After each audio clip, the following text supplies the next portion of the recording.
دنیا کا یہ دستور ہے کہ ہمارے دروازے سے فقیر جا رہا ہے، ہم سے لینے کے بعد ہمیں بہت ساری دعائیں دیتا ہوا جا رہا ہے، مگر ہم اور آپ فقیر مصطفیٰ کی بارگاہ کے ہیں، نبی سے مانگ رہے ہیں، مصطفیٰ ہمیں دے رہے ہیں۔ اب ہمارے اندر وہ پاور کہاں، وہ طاقت کہاں، وہ قوت کہاں، وہ ہمت کہاں کہ ہم نبی سے لیں اور نبی کے لیے دعا کریں؟ ہمارے اندر وہ طاقت کہاں کہ ہم نبی سے لیں اور نبی کے لیے دعا کریں؟ تو علامہ حسن کہتے ہیں کہ مصطفیٰ کی بارگاہ وہ بارگاہ ہے کہ آتا ہے فقیروں پہ انہیں پیار کچھ ایسا خود بھیج دے اور خود کہے مانگتے کا بھلا ہو۔ پتہ یہ چلا ہے کہ میرے مصطفیٰ اپنے غلاموں کو عطا بھی کرتے ہیں اور غلاموں کے لیے دعا بھی کرتے ہیں۔ دیکھیے میرے نبی کی عطا، میرے مصطفیٰ عطا کر رہے ہیں، عطا کرنے کا انداز دیکھیے کتنا پیارا ہے۔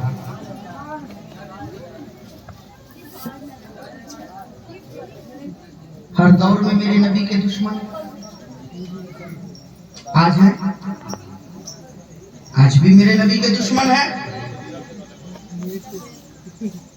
کل میرے مصطفیٰ کے زمانے میں بھی میرے نبی کے دشمن تھے، ایسے بھی دشمن تھے جو میرے نبی کے پیچھے نماز بھی پڑھتے تھے اور باہر جا کر کے برائی بھی کرتے۔ آج بھی کچھ لوگ ایسے ہیں جو امام کے پیچھے نماز پڑھتے ہیں، چائے دکان میں جا کر کے امام کی برائی بھی کرتے ہیں۔ اور آج تو معاملہ یہ ہے کہ اگر پورے علاقے کا اگر خبر لینا ہو کہ کس کے گھر میں کیا پکا ہے، کس کے گھر میں کتنا لفڑا جھگڑا جھمیلا چل رہا ہے، تو کہیں اور جانے کی ضرورت نہیں ہے، بس محلے کی چائے دکان پہ جا کے بیٹھ جا کر مانگو گے تو وہ تمہیں اتنا دے دیں گے کہ تم بچی کی شادی بھی کر دو گے، مان بچ جائے گا۔ دشمنوں نے یہ ذہن بنایا تھا کہ یہ جا کر کے ان سے مانگے گا اور وہ کچھ دیں گے نہیں تو ہم مذاق اڑائیں گے۔ جو لوگ یہ کہتے ہیں کہ میرے نبی کی حکومت پوری کائنات پر ہے، ایسی حکومت ہے کہ انگلی کا اشارہ کرتے ہیں تو چاند دو ٹکڑا ہو جاتا ہے، انگلی کا اشارہ کرتے ہیں تو سورج پلٹ آتا ہے، انگلی کا اشارہ کرتے ہیں تو پتھر زمین پر دوڑنے لگتا ہے، انگلی کا اشارہ کرتے ہیں تو درخت زمین پر چلنے لگتا ہے، انگلی کا اشارہ کرتے ہیں تو کنکریاں بولنے لگتی ہے۔ یہ دیکھتا ہوں ان کے پاس یہ جا کر مانگتا ہے تو وہ ان سے کیا لے۔ دیہاتی مسجد نبوی میں گیا، میرے مصطفیٰ مسجد نبوی میں تشریف فرما ہے، ہاتھ جوڑ کر کے کہتا ہے میں دیہات کا رہنے والا ہوں، میری بچی کی شادی ہے، مدینہ آیا دروازے دروازے مانگ رہا تھا، لوگوں نے آپ کے دروازے بھیج دیا ہے، اگر ہو سکے تو میری کچھ مدد کر دیجیے۔ سبحان اللہ سبحان اللہ۔ میرے نبی کی بارگاہ وہ بارگاہ ہے کہ سائل نے مانگا ہے تو میرے نبی نے خالی واپس نہیں کیا ہے۔ سبحان اللہ سبحان اللہ۔ لیکن کتابوں میں آتا ہے کہ جس وقت وہ سائل میرے مصطفیٰ سے مانگ رہا تھا اس وقت میرے مصطفیٰ بظاہر 3 دن کے بھوکے پیٹ پر پتھر باندھ کر کے مسجد نبوی میں بیٹھے ہوئے تھے، بظاہر میرے مصطفیٰ کے پاس دینے کے لیے کچھ نہیں تھا، سائل نبی کی بارگاہ میں حاضر ہے، مانگ رہا ہے بچی کی شادی ہے کچھ دے دیجئے۔ میرے نبی نے دائیں بائیں نظر دوڑائی، دوڑانے کے بعد میرے نبی کی نظر اپنی جوتی شریف پر پڑی ہے، اپنے نالین مبارک پر میرے نبی کی نظر پڑی ہے، میرے مصطفیٰ نے اپنے نالین مبارک کو اٹھایا ہے، میرے نبی نے اپنی جوتی شریف کو اٹھایا اور اٹھانے کے بعد اس کے رابی کو دیا ہے، کہا اے رابی لو تم میری یہ جوتی لے جاؤ، تم یہ نالین لے جاؤ، वो एराबी मुस्तफ़ा जान रहमत के नालैन मुबारक को अपने हाथ में लेकर के कभी मेरे नबी के नाले मुबारक को देख रहा है, कभी मुस्तफ़ा का चेहरा देख रहा है, दिल ही दिल में सोच रहा है मदीना के लोगों ने तो कहा था कि इतना देंगे कि बच्ची की शादी भी कर देंगे, माल बच जाएगा, मगर इनसे मांगा है तो इन्होंने हमें ये फटी पुरानी जूती दे दी है, ये लेकर के मैं क्या करूंगा। लेकिन नबी के चेहरे पर नजर पड़ी है, मेरे नबी के चेहरे पर जलाल और जमाल को जब उसने देखा तो उसकी जबान पर कुछ कहने की हिम्मत नहीं हुई। उसने मुस्तफा के नाले मुबारक को अपने बगल में दबाया है, दबाने के बाद मस्जिद नबवी से निकला है और निकलने के बाद अब बुरा भला बकता हुआ चला जा रहा है। मदीना के लोग अच्छे नहीं है, मदीना के लोग गरीबों की गरीबी नहीं समझते हैं, मदीना के लोग गरीबों का मजाक उड़ाते हैं, मदीना के लोग किसी गरीब की कमजोर गरीब की दिल के हाल को नहीं समझ पाते हैं। अगर लोगों को देना होता तो दे देते, ना देना होता तो ना देते, आखिर गरीब का मजाक उड़ाने की क्या जरूरत थी। कहा इतना दे देंगे कि बच्ची की शादी भी कर दोगे, माल बच जाएगा। ये मदीना के लोग अच्छे नहीं है, कहता हुआ चला जा रहा है। मदीना के लोग अच्छे नहीं है, मदीना के लोग अच्छे नहीं है। कहते हैं कि उधर से हजरत उस्मानी गनी की सवारी आ रही थी। जैसे ही उस्मानी गनी के कान तक एराबी की आवाज पहुंची, मदीना के लोग अच्छे नहीं, रुक गए, पलट करके कहा एराबी तूने क्या कहा? कहा मदीना के लोग अच्छे नहीं है। हजरत उस्मानी गनी घोड़े से उतर गए और मचल कर कहा नादान होश में बोल, ये मदीना है मदीना। जब तक मेरे मुस्तफा का कदम नहीं पड़ा था उस वक्त तक ये यसरत था, बीमारियों का घर था, लेकिन मेरे नबी का कदम लग गया है तो बीमारियों का घर नहीं बल्कि मदीना का रसूल बन गया। कहते हो मदीना के लोग अच्छे नहीं हैं, किसने तेरा क्या बिगाड़ा है, क्या मामला है?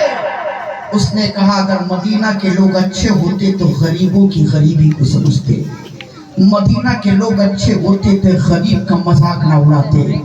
उस्मानी गनी ने कहा मामला क्या है?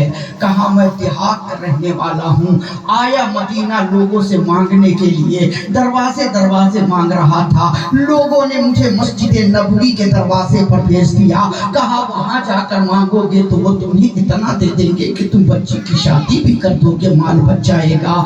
जब मैंने उनसे मांगा तो उन्होंने हमें अपनी ये फटी पुरानी जूती दे दी है, आप ही बताओ ये लेकर के मैं क्या करूंगा? अगर बाजार में बेचूंगा तो कोई इसका खरीदार भी ना होगा, बताइए इसे लेकर के मैं क्या करूंगा? जैसे ही नजर उस्मानी गनी की मेरे नबी की जूती शरीफ पर पड़ी है, उस्मानी गनी ने मचल करके कहा ए राबी क्या ये जूती तुम मुझे दे सकते हो? ये मुझे दे सकते हो? राबी ने कहा आप तो अच्छे घर के लग रहे हैं, ये जूती लेकर के आप क्या करेंगे, इससे आपका क्या फायदा होगा? उस्मानी गनी ने कहा नादान तुझे पता नहीं है कि इस जूती का मकाम क्या है, इस जूती का मर्तबा क्या है। अरे दुनिया की जूती पैरों के नीचे रखी जाती है, ये वो जूती है जिस पर मुस्तफा का कदम लग गया है, अब उसे अपने सर के ऊपर रखेगा।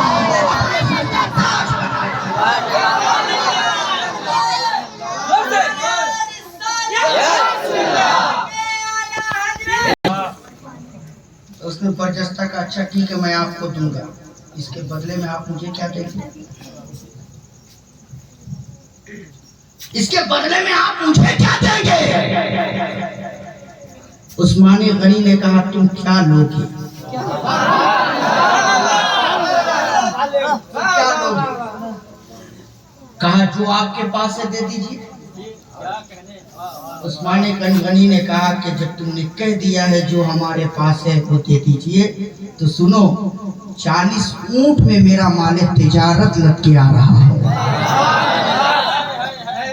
40 ऊंट में जितना माल है सब तुम ले लो, ऊँट भी तुम ले लो, सारा माल तुम ले लो, मगर ये नाले मुबारक तुम मुझे दे दो। ये मेरे मुस्तफा के कदम मुबारक से लगी हुई जूती शरीफ है, मुझे दे दो। कहते हैं तारीख में आता है कि 40 ऊँट में जितना माल था सब दे दिया, 40 ऊँट भी दे दिया। एराबी ने नबी के नाले मुबारक को उस्मान गनी के हवाले कर दिया। उस्मान गनी मेरे मुस्तफा के नाले मुबारक को लेकर कभी सीने से लगा रहे हैं, कभी आंखों से लगा रहे हैं, कभी अपने लबों से लगा रहे हैं, और सर पे रखकर अपने अंदाज में हम आशिकों की तरह बोल पड़े, जो सर पे रखने को मिल जाए तो फिर कहेंगे कि हाँ ताजदार हम भी हैं। ये वही उस्मान गनी है जिन्हें नाशिरे कुरान कहा जाता है, ये वही उस्मान गनी है जिन्हें ज़ुन्नूरैन कहा जाता है, ये वही उस्मान गनी है जिन्हें हिजरतैन कहा जाता है, ये वही उस्मान गनी है जिनके बारे में मेरे नबी ने कमोबेश 15 मर्तबा कहा, ए उस्मान तू जन्नती है, ए उस्मान तू जन्नती है, ए उस्मान तू जन्नती है। ये वही उस्मान गनी है जिनके निकाह में मेरे नबी ने अपनी 2 बेटियां यके बाद दीगरे दी। ये वही उस्मान गनी है जिन्होंने मौला अली की शादी का खर्चा उठाया है, और इस्लाम को जब भी माल की जरूरत पड़ी है तो सहाबा में अबू बकर सिद्दीक के बाद जिसने अपने माल को नबी के कदमों पे कुर्बान किया है, उस साहब का नाम हजरत उस्मान गनी।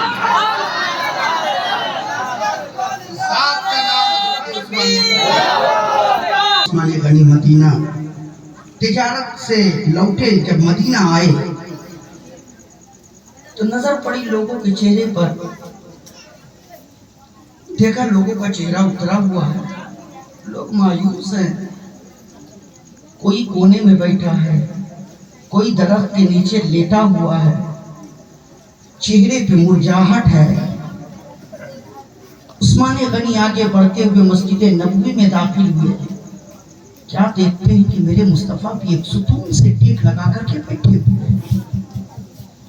उस्मान गनी ने एक सहाबी से पूछा, बात क्या है?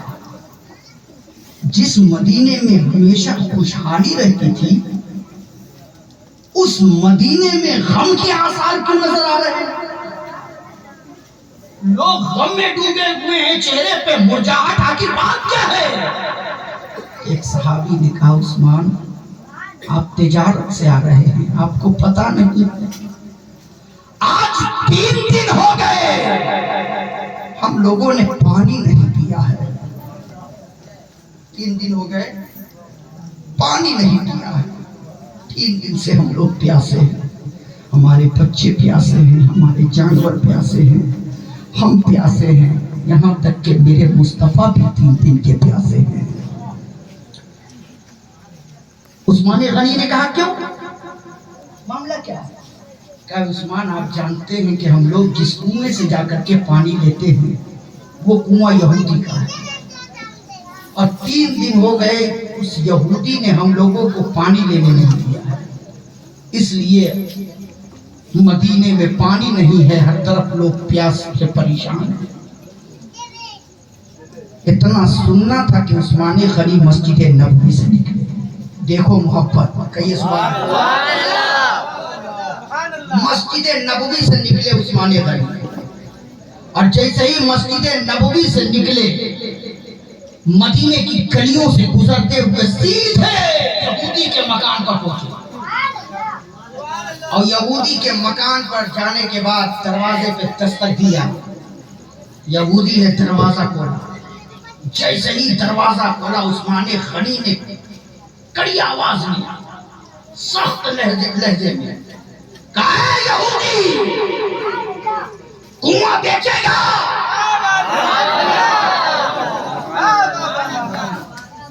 जैसे ही डपट करके कहा कुआं बेचेगा, वो भी डर से कह दिया, हाँ बेचेंगे। फौरन उसने कह दिया बेचेंगे, और जब उसने कहा कि बेचेंगे तो अब वो सोच में पड़ गया, कह तो दिया हूँ बेचेंगे। नारे तकबीर। उसने कहा कि इतना रकम बोल दो کہ یہ خرید نہ پاوے؟ اتنا بول دو کہ یہ خرید نہ پاوے. تو عثمان غنی نے کہا کتنے میں بیچو گے؟ تو اس نے کہا 40,000 درہم. کتنا؟ کتنا؟ کیلکولیٹ کرو، حساب کرو. اس وقت کا 40,000 درہم آج کے کیلکولیٹ کے حساب سے کتنا روپیہ ہوگا؟ کروڑوں کے اوپر جائے، کروڑوں کے اوپر جائے. لیکن عثمان غنی نے ڈر ملائی نہیں کیا کہ اتنا میں کیوں. برجستہ عثمان غنی نے کہا اے یہودی، 40,000 درہم میں نے تجھے دیا. 40,000 درہم میں نے تجھے دیا. یہودی نے کہا یہ تو اتنا میں بھی دینے میں راضی ہو گئے.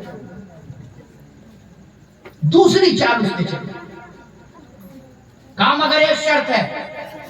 کہا شرط کیا ہے؟ کہا 40,000 درہم میں تمہیں دوں گا تو مگر آدھا تمہارا ہوگا آدھا ہمارا ہوگا. آدھا تمہارا ہوگا آدھا ہمارا. عثمان غنی نے کہا کوئی زمین ہے جو دیوار کھڑی کر دے؟ کوئی کھیت ہے جو بٹوارا کر لیا جائے؟ کیا مطلب؟ اس نے کہا مطلب یہ ہے کہ ایک روز کنویں سے پانی یہودی لیں گے، ایک روز کنویں سے پانی مسلمان لیں گے. اگر اس پر آپ راضی ہیں تو 40,000 درہم دیں اور آج کا دن کنواں آپ کا ہوگا، کل ہمارا ہوگا، پرسوں آپ کا ہوگا، پھر ترسوں ہمارا ہوگا. اسی طریقے سے سلسلہ چلے گا. حضرت عثمان غنی نے کہا مجھے سب منظور ہے، یہ 40,000 درہم لو. سب سے پہلے ایک کٹورا پانی مجھے دے دو، ایک پیالہ پانی مجھے دے دو. سب سے پہلے تھوڑا سا پانی مجھے دے دو. سب سے پہلے تھوڑا سا پانی مجھے دے دو. عثمان غنی نے 40,000 درہم دیا ہے اور اس یہودی نے ایک پیالے میں پانی دیا ہے. عثمان غنی اس پیالے کو لے کر کے چلے ہیں. ہتھیلی ہے، ہتھیلی میں پیالہ ہے، پیالے میں پانی ہے. لے کر کے عثمان غنی چلے ہیں، مدینے کی گلی سے گزر رہے ہیں. صحابہ نے دیکھا، دیکھ کر مسکرا کر کے کہا وہ دیکھو وہ دیکھو وہ دیکھو، عثمان آ رہا ہے، پانی لے کر آ رہا ہے. عثمان آ رہا ہے، پانی لے کر آ رہا ہے. پانی لے کر آ رہا ہے. ابو بکر کی نظر پڑی. ابو بکر نے مسکرا کر کے کہا صحابہ دیکھو عثمان آ رہا ہے، پانی لے کر آ رہا ہے. دیکھو عثمان آ رہا ہے، پانی لے کر آ رہا ہے. علی کہہ رہے ہیں وہ دیکھو عثمان آ رہا ہے، پانی لے کر آ رہا ہے. صاحب کہہ رہے ہیں وہ دیکھو عثمان آ رہا ہے، پانی لے کر آ رہا ہے. طلحہ کہہ رہے ہیں وہ دیکھو عثمان آ رہا ہے، پانی لے کر آ رہا ہے، پانی لے کر آ رہا ہے. پیالہ ہے، پیالے میں پانی ہے. عثمان غنی لے کر مسجد نبوی میں داخل ہوئے ہیں. جیسے ہی عثمان غنی مسجد نبوی میں داخل ہوئے، میرے نبی کی نظر پڑی. میرے مصطفیٰ نے مسکرا کر کے کہا میرے صحابہ دیکھو دیکھو دیکھو عثمان آ رہا ہے، پانی لے کر آ رہا ہے. عثمان آ رہا ہے، پانی لے کر آ رہا ہے. عثمان غنی میرے نبی کے قریب پہنچے. میرے مصطفیٰ اٹھے، میرے نبی نے اپنے ہاتھ کو بڑھایا. جیسے ہی میرے مصطفیٰ نے اپنے ہاتھ کو بڑھا کر عثمان کے ہاتھ سے پانی لینا چاہا، حضرت عثمان غنی نے فوراً اپنے ہاتھ کو پیچھے کھینچ لیا. میرے نبی کا ہاتھ بڑھا، عثمان نے ہاتھ پیچھے کر لیا. میرے نبی کی نظر اٹھی. میرے مصطفیٰ نے کہا عثمان پانی لائے ہو؟ ہاں یا رسول اللہ پانی لایا ہوں. کس کے لیے لایا ہوں؟ اے میرے آقا آپ کے لیے لایا ہوں. یا نبی اللہ آپ کے لیے لایا ہوں. یا حبیب اللہ آپ کے لیے لایا ہوں. میرے نبی نے کہا عثمان جب پانی میرے لیے لائے ہو تو پھر دیتے کیوں نہیں؟ پانی میرے لیے لائے ہو تو پھر بڑھاتے کیوں نہیں؟ جب پانی میرے لیے لائے ہو تو اپنے ہتھیلی کو آگے کرتے کیوں نہیں؟ تو عثمان غنی کا پیارا